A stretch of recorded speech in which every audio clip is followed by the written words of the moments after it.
So I wanted to give you guys a quick update on the Duo 2 bug situation, in particular on my device, because there have been some changes. So I had made a community post, I believe, where I basically said that I was not going to try to daily drive this thing until something was done, it was addressed, it was commented on, a patch was put out, whatever. Well, I must be some sort of masochist, because after a day on my Z Fold, I just really was frustrated and wanted to dig back in and try and figure out what the hell is going on with Surface Duo and Duo 2. So here's a tweet that I put out, and it'll kind of help me remember all the timeline of everything that happened. So I put my sim back in Duo 2 to test some things, and over the course of about an hour and a half, things locked up 3 times, and it actually locked up again shortly after tweeting this. It was really, really bad. Every time this would happen, I would stop getting notifications. Texts would not send; they just would sit there sending in perpetuity. I tried sending myself an email. And while my Outlook icon got a little dot over it, so it got to me in that instance, but there was nothing in the notification shade. I had to actually manually go into the app to look at it. If you tried to open up the Play Store, it would sit there loading forever, and then it would fail and give you like a retry screen. If you tried side loading an APK, it would just sit there installing forever, and it would never even fail. It would just try installing forever. So that's also really, really weird. Like, to me, that goes beyond networking stuff a little bit into like, can't even install an APK. What else? There was an instance where a call tried to come in and my device was just vibrating, but there was nothing on the screen, nothing on my watch. Just the thing was just vibrating over and over as if a call was coming in. Really, really weird. This was happening over and over and over. Keep in mind that this was after I had factory reset my device and I'd set it back up and installed all my apps again, and I'd let all the apps update again. Now, keep in mind that initially when all this happened, I was on beta phone and beta messages. I left the beta on both of them so that whenever I factory reset and updated, it was not on those beta versions of that app. So I can say that my problem, fully updated beta, fully updated not beta, those apps were, maybe they're involved, I don't know, but you can't say that rolling out of the beta is going to fix it. So I tried that. Not only did I factory reset, though, I also went into recovery. I downloaded 12L, the recovery image, and I sideloaded that. Now, that doesn't wipe your device, but it does basically reflash the update, just in case something had went haywire in the update process, the flashing process. I did it again, okay? And all of this was still happening. So after all of that, I decided, well, what do I have to lose? I'm going to try one more thing. I'm going to factory reset again. I'm going to install my normal apps, but fairly conservatively. But now what I'm going to do is I'm not going to let any apps in the Play Store update. If you open up the Play Store and you go top right, there's some settings, and you can actually go in and tell it to not auto-update anything. So you have to go in and actually manually tell it to update. And lo and behold, I did this 15 hours ago, all that night, all through the night, and into this morning. It's now 9:23 a.m. as I'm filming this. I have had no issues at all. It's just like it was before everything went crazy. These are the applications. Some of them are grayed out a little bit, but they weren't like that on my phone. Something about the screenshotting function kind of screwed with that a little bit. These are the applications that are pending an update on my device and have not been updated. I believe since then I've updated this one. I think that's all. I think I did the top 3. Accessibility, WebView, and Calculator. And this is my plan. I'm going to do this one at a time. Or maybe if there's some that I think are really low risk, maybe a few at a time. And then I'm going to wait a few hours, and see if anything goes haywire. And if it doesn't, I'll update the next app or the next couple of apps. And I'm going to keep doing this until something goes insane.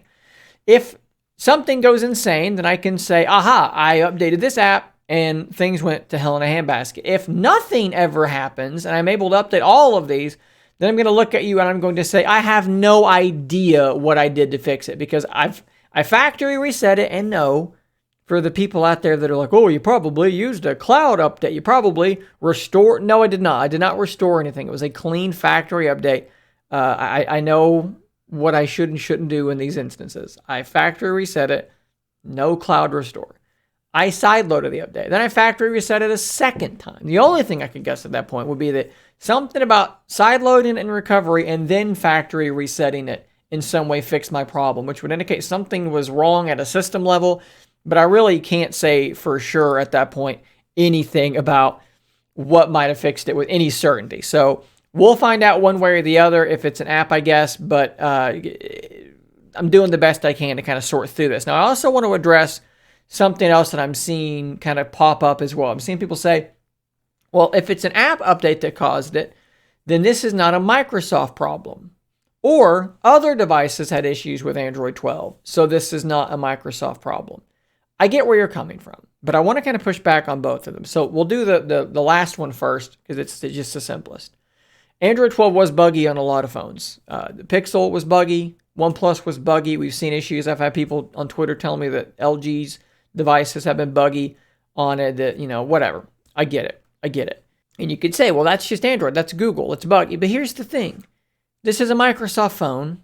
They created the update. They worked with this build of Android 12. They tested it and they pushed it out. So I just don't accept that. The moment you put it through your testing and you release it, it's no longer Google's problem. It's yours because you released it to the public.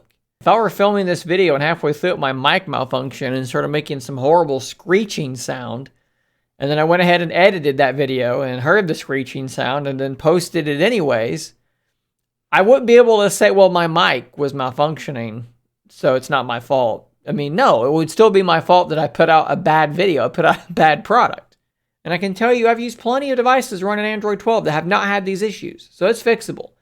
So maybe there's a base problem from Google, but Microsoft could have addressed it just like other people did, right? So I don't accept that. They pushed it out. It's their problem now, right? It's Google's problem when it's in testing, but as soon as Microsoft says good enough for the public, that's on them. It's not on Google. No excuses there. The other one, which is if it's an app update, then it's not a Microsoft problem.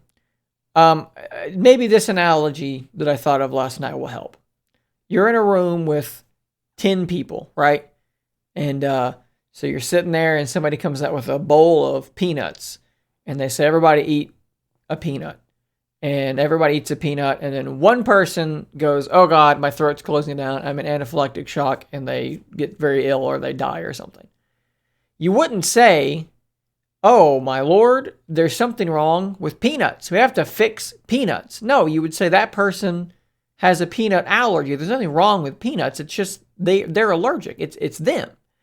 Likewise with this, if it's an app update that every Google, Android user got this update and only Duo is freaking out over, it's not the peanut's fault, right? It's the person with the allergy. I'm not saying it's the person with the allergy's fault, obviously, but you know what I mean. It's not the fault of the peanut. It's not the fault of the app. If only one phone is having this problem. Look at Duo 1 on AT&T that has not gotten the AT&T approved Android 12 update. They're not having this problem, and presumably they've gotten the same updates to apps that people on 12L have. So you could say, well, it's something about 12L interfering with an app update causing this problem. Yeah, but only on Duo. I've got tons of phones in this house that are running Android 12. I've looked at them, not having any of these problems there. And obviously, loads of people have devices running Android 12. And on my Twitter timeline, I'm not seeing any reports of this from all my tech, YouTubing friends. No one's talking about this on other devices. So I got to push back on both of those things a little bit. I get where you're coming from. But at the end of the day, Microsoft is responsible for the software that's on their device. And if an app update is able to break their device to the degree that it has broken mine, but it's not trust me, you'd know if it was doing this to your phone, you would know. Something is still wrong with Duo. So that's where we are. I'm going to keep going through these app updates until either I find something or I don't. And I will be reporting my progress as I go. There will be this thread on Twitter that I will be just sort of replying to as I go through this. So you can follow me on Twitter if you want to join me in the fresh hellscape that is Twitter now. Because that's probably the most direct way. I can make community posts, but they kind of get lost and they're a little hard to update and so forth. I can't just keep making over and over and over community posts, whereas I can keep responding to my own tweet and create a thread that way. So it's a little bit easier to do on Twitter. So there you go, guys. A little update. If you're new here, subscribe. We'll see you in the next one. And until next time, stay nerdy, my friends.